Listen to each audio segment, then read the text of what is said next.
Yo, what is up guys? It's your boy Gigabrain with another video on X-ray anatomy and criteria. By popular demand, we're taking a look at feet radiograph and what you need to get on your images.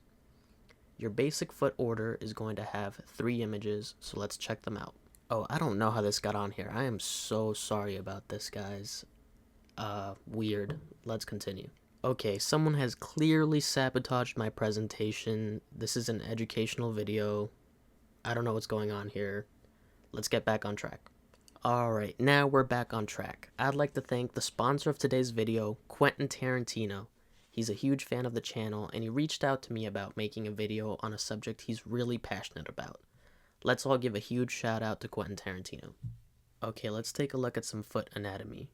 Your foot has 26 bones in it, 14 phalanges, 5 metatarsals, and 7 tarsals. There are distal, middle, and proximal phalanx on all digits besides the first, as you can see here on the 5th digit, and on the first digit you just have a proximal and distal phalanx. There are 3 types of joints in your foot: interphalangeal joints, which are between the phalanx parts, metatarsophalangeal joints, which are where your metatarsals meet your phalanx, and tarsometatarsal joints, down here where your tarsals meet your 5 metatarsals. The foot has 3 types of arches: medial and lateral, which could both be considered longitudinal, and a transverse arch.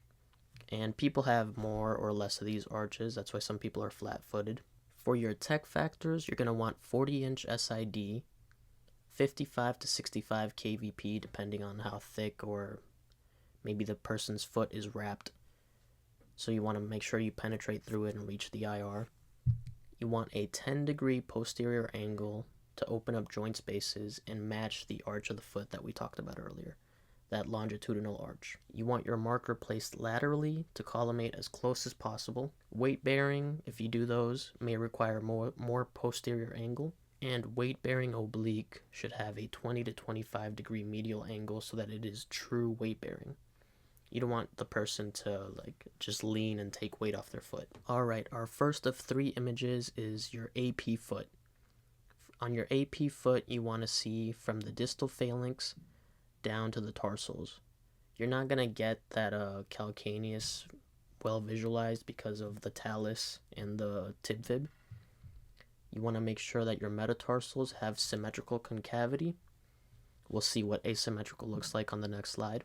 And you want open joint spaces, which is why you put that 10-degree posterior angle. On an AP foot, the medial aspect is well visualized, which is over here on the big toe, like these first 2 digits. And your central ray should be at the base of the 3rd metatarsal. So you should be centering your foot x-ray about here.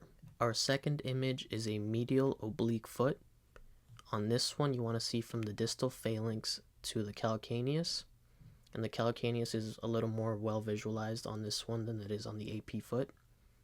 Now we're seeing the lateral aspect of the foot well visualized.